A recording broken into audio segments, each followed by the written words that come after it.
Daddy నువ్వా? మాట్లాడుకో, పద పద.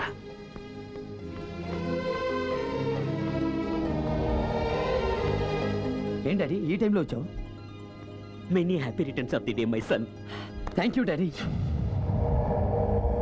ప్రతిసారి నీ బర్త్డే రాత్రి 12 గంటలకి సింగపూర్లో ఉన్నా స్విట్జర్లాండ్లో ఉన్నా నేను పర్సనల్గా కలుసుకొని విష్ చేసి మనిద్దరం బ్రహ్మాండంగా సెలబ్రేట్ చేసేవాళ్ళం. ఈసారి చూడు, నువ్వేమో ఇలా వంటవాడి వేషంలో వంటగదిలో, నేను గూర్ఖా వేషంలో ఇలాగా.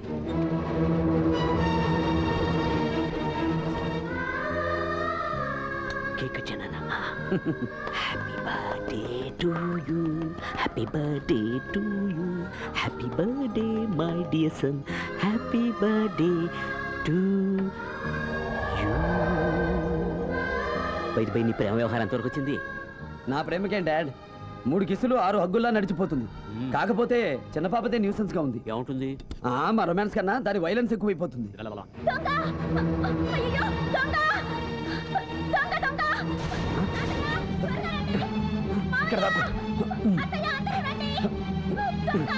ఏమిటమ్మా ఏమైంది? అమ్మతాడు, నేను నా రూమ్ లోనే ఉన్నాను. అయ్యో నువ్వు కాదు మావయ్య, ఇంకో దొంగ. అలా అయితే వంటగదిలోకి దూరాడు.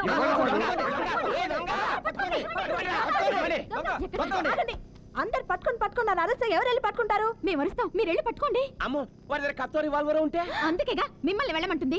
ఈ ఇంటికి పెద్దలు నేను వెళ్తే బాగోదు. తమ్ముడు నువ్వు వెళ్ళు. నీకేం భయం లేదు, మేము ఇక్కడే ఉంటాం, నువ్వు వెళ్ళు.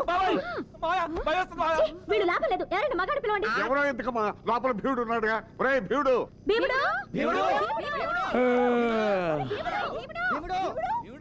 ఏంటండి మిడ్ నైట్ మీటింగ్ పెట్టారు? లోపల దొంగ దూరాడు. దొంగ? లోపల ఎవరు లేరే? నేను చూసాను, లోపలే ఉన్నాడు చూడు. వెళ్ళి చూడరా. లోపల ఎవరు లేరు అయ్యారు? ఉన్నాడంటుంటే లేదంటావేంటి? ఉండు, నేనే చూస్తా. అయ్యో, చూడండి, ఇవన్నీ చూడండి, డబ్బు నగలు చూడండి. ఎక్కడ ఉన్నాడు? ఎక్కడ ఉన్నాడు? దొంగ తాతయ్య ఇక్కడ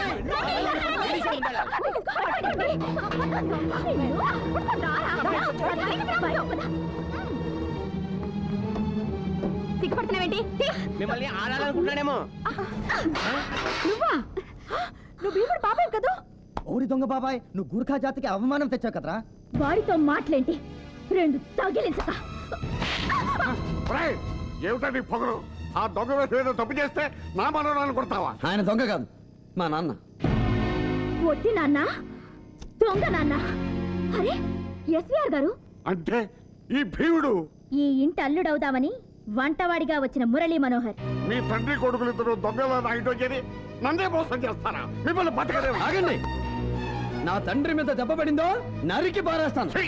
ఆ దిక్కుమాల వాడు ఒక తండ్రి, నువ్వు ఒక కొడుకువి. మిస్టర్ అచ్యుతరామయ్య, మేమే లేకపోతే మీరు మీరు మీరు మీరంతా అయ్యేవాళ్ళు, దిక్కుమాలిన వాళ్ళు, రోడ్డెక్కి అడుగు తినేవాళ్ళు. నార్మల్ ఇవన్నీ చేసింది దీన్ని లేపుకుపోదావునాక. అచ్యుతరామయ్య గారు, 5 నిమిషాలు చాలండి మా వాడు మీ అమ్మాయిని లేపుకుపోవడానికి. ఇన్ని కష్టాలు పడాల్సిన అవసరం లేదు. మిమ్మల్ని మీ వాళ్ళందరినీ మెప్పించి సౌమ్యమేళలో తాళి కట్టాలని మా వాడి తపన. అసంభవం. ఇంత జరిగాక నా మనవరాల్ని చస్తది కొడుకు ఇవ్వను. మెడబెట్టి గంటకు ముందే మర్యాదగా బయటకు పోండి. అంత మాట అనకండి పెద్దవారు. నేను చేసిన పొరపాటుకు నా బిడ్డను శిక్షించకండి. కావాలంటే మీ కాళ్ళు పట్టుకుంటా. డాడీ, వీళ్ళ కాళ్ళు పట్టుకోవాల్సిన అవసరం నీకేంటి? ప్రతీకారమే గానీ పరివర్తన లేని మనుషులున్న ఇంటికి నేనే అల్లుండి కాను. నువ్వు ఆగరా. అది డాడీ ప్లీజ్ ప్లీజ్, నా ప్రేమ కోసం మీ స్థాయిని నేను దిగజార్చలేను.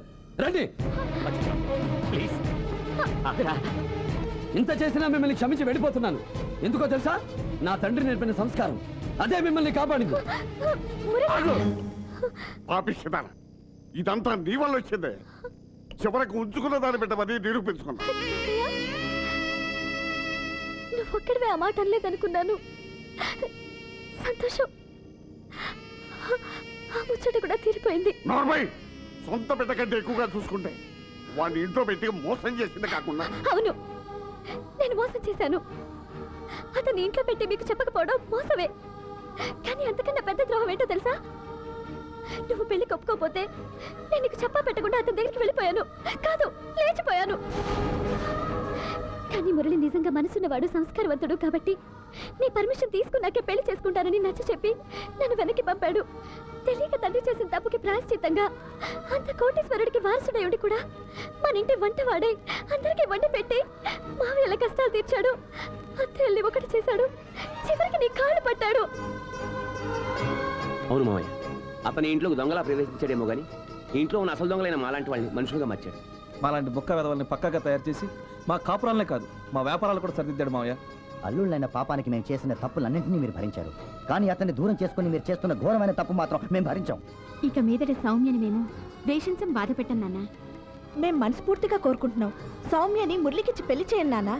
అలా చేస్తే కొంతైనా అతని రుణం తీర్చుకున్న వాళ్ళం అవుతాం.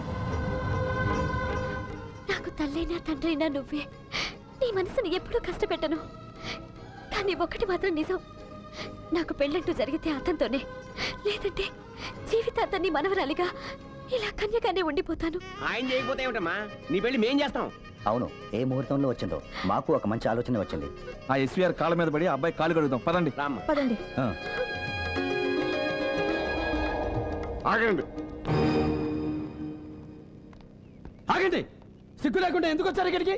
చేసిన తప్పులు ఒప్పుకొని క్షమాపణ అడుగుదామని. మిమ్మల్ని క్షమించడానికి ఇక్కడ ఎవరు సిద్ధంగా లేరు. బయటికి వెళ్ళండి. మురళి లోపలికి వెళ్ళి అది కాదు డాడ్, వీళ్ళంతా మాట్లాడకు, పో లోపలికి. అచ్యుతరావు గారు చిన్నవాడు తొందరపడ్డాడు, లోపలికి రండి మాట్లాడుకుందాం. బాబు, నా మూర్ఖత్వాన్ని క్షమించమని అడుగుతున్నాను. వయసులో చిన్నవాడివైనా నిలువెత్తు నీ మంచితనానికి చేతులెత్తి పాదాభివందనం చేస్తున్నాను. అలా అనకండి, తండ్రి లాంటి వారు. అలాంటి పెద్ద మాటలన్నీ నా ఆయుష్ తగ్గించకండి. రండి లోపలికి వెళ్దాం. అది నన్నే చేరవచ్చే చంచలా, ఆమె లేత పచ్చ తమలపాకు వన్నెలా, అబ్బ సొగసు తెలుప మాట కూడా పలకలా, అరే ఇప్పుడు తెచ్చి పెట్టు చంచలా, అది లేని నాడు నెప్పు సెగలు గుండెలా.